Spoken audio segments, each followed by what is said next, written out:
Chapter 4, in which Eeyore loses a tail and Pooh finds one. The old gray donkey, Eeyore, stood by himself in a thistly corner of the forest, his front feet well apart, his head on one side, and thought about things. Sometimes he thought sadly to himself, "Why?" And sometimes he thought, "Wherefore?" And sometimes he thought, "Inasmuch as which?" And sometimes he didn't quite know what he was thinking about. So when Winnie the Pooh came stumping along, Eeyore was very glad to be able to stop thinking for a little in order to say, "How do you do?" in a gloomy manner to him. "And how are you?" said Winnie the Pooh. Eeyore shook his head from side to side.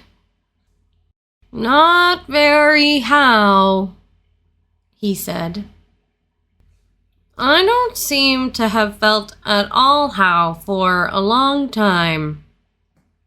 "Dear, dear," said Pooh. "I'm sorry about that. Let's have a look at you." So Eeyore stood there, gazing sadly at the ground, and Winnie the Pooh walked all round him once. "Why, what's happened to your tail?" he said in surprise. "What has happened to it?" said Eeyore. "It isn't there." "Are you sure?" "Well, either a tail is there or it isn't there. You can't make a mistake about it. And yours isn't there." "Then what is?" "Nothing." "Let's have a look," said Eeyore, and he turned slowly round to the place where his tail had been a little while ago, and then, finding that he couldn't catch it up, he turned round the other way until he came back to where he was at first. And then he put his head down and looked between his front legs, and at last said, with a long, sad sigh, "I believe you're right." "Of course I'm right," said Pooh. "This accounts for a good deal," said Eeyore gloomily. "It explains everything. No wonder." "You must have left it somewhere," said Winnie the Pooh. "Somebody must have taken it," said Eeyore. "How like them," he added, after a long silence. Pooh felt that he ought to say something helpful about it, but didn't quite know what, so he decided to do something helpful instead. "Eeyore," he said solemnly, Winnie the Pooh, will find your tail for you." "Thank you, Pooh," answered Eeyore. "You're a real friend," said he.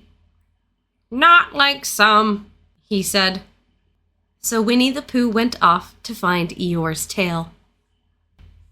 It was a fine spring morning in the forest as he started out. Little soft clouds played happily in a blue sky, skipping from time to time in front of the sun as if they had come to put it out, and then sliding away suddenly so that the next might have his turn. Through them and between them the sun shone bravely, and a copse which had worn its furs all the year round seemed old and dowdy now beside the new green lace which the beeches had put on so prettily. Through copse and spinney marched Bear, down open slopes of gorse and heather, over rocky beds of streams, up steep banks of sandstone into the heather again, and so at last, tired and hungry, to the 100-acre wood. For it was in the 100-acre wood that Owl lived.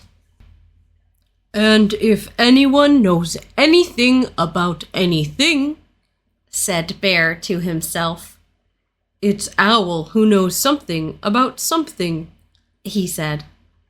or my name's not Winnie the Pooh," he said. "Which it is," he added. "So there you are."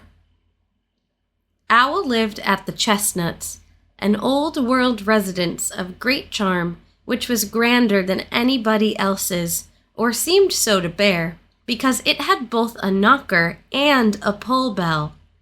Underneath the knocker there was a notice which said, "Please ring if rinser is required."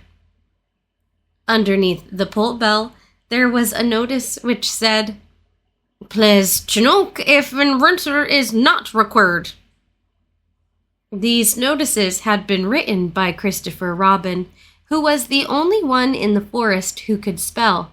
For Owl, wise though he was in many ways, able to read and write and spell his own name W-O-L, yet somehow went to pieces over delicate words like measles and buttered toast.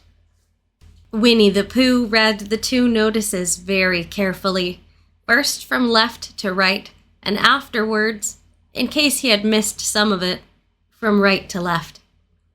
Then, to make quite sure, he knocked and pulled the knocker, and he pulled and knocked the bell rope, and he called out in a very loud voice, "Owl, I require an answer.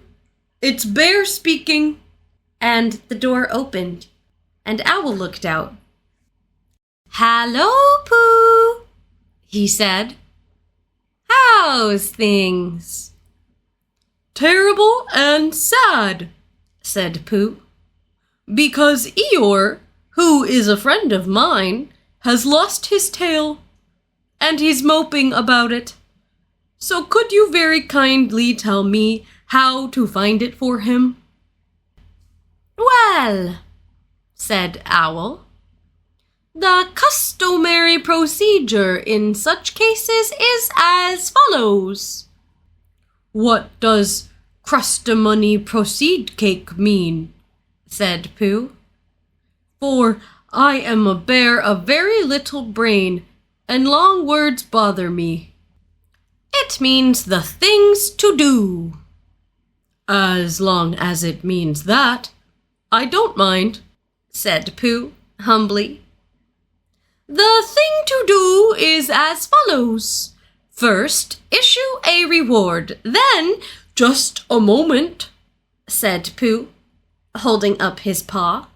"What do we do to this? What you were saying?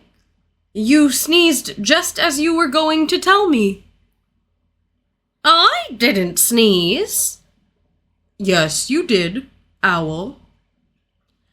"Excuse me, Pooh. I didn't. You can't sneeze without knowing it."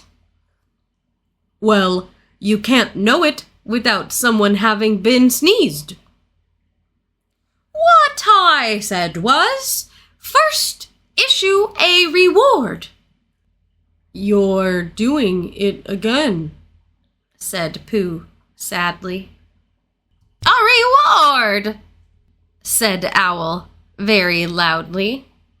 "We write a notice to say that we will give a large something to anybody who finds Eeyore's tail." I see, said Pooh, nodding his head. "Talking about large somethings," he went on dreamily. "I generally have a small something about now, about this time in the morning." And he looked wistfully at the cupboard in the corner of Owl's parlor. "Just a mouthful of condensed milk or whatnot, with perhaps a lick of honey." "Well then," said Owl, "we write out this notice and we put it up all over the forest." "A lick of honey," murmured Bear to himself. Or not, as the case may be." And he gave a deep sigh and tried very hard to listen to what Owl was saying. But Owl went on and on, using longer and longer words, until at last he came back to where he started, and he explained that the person to write out this notice was Christopher Robin. It was he who wrote the ones on my front door for me. Did you see them, Pooh? For some time now, Pooh had been saying yes and no in turn, with his eyes shut to all that Owl was saying. And having said yes, yes last time, he said no, not at all now, without really knowing what Owl was talking about. Didn't you see them? Said Owl, a little surprised. Come and look at them now. So they went outside, and Pooh looked at the knocker and the notice below it, and he looked at the bell rope and the notice below it. And the more he looked at the bell rope, the more he felt that he had seen something like it somewhere else, sometime before. Handsome bell rope, isn't it? Said Owl. Pooh nodded. It reminds me of something, he said. But I can't think what. Where did you get it? I just came across it in the forest. It was hanging over a bush, and I thought at first somebody lived there, so I rang it, and nothing happened, and then I rang it again very loudly, and it came off in my hand. And as nobody seemed to want it, I took it home, and— Owl, said Pooh solemnly. You made a mistake. Somebody did want it. Who? Eeyore. My dear friend Eeyore. He was fond of it. Fond of it? Attached to it, said Winnie the Pooh sadly. So with these words he unhooked it and carried it back to Eeyore, and when Christopher Robin had nailed it on in its right place again, Eeyore frisked about the forest, waving his tail so happily that Winnie the Pooh came over all funny and had to hurry home for a little snack of something to sustain him. And, wiping his mouth half an hour afterwards, he sang to himself proudly. Who found the tail? I, said Pooh. At 1:45. Only it was 11:45, really. I found the tail. Thank you for listening to Kelly Pry Audio Productions. Please consider liking and subscribing. For all business inquiries, please email kpryaudio@gmail.com.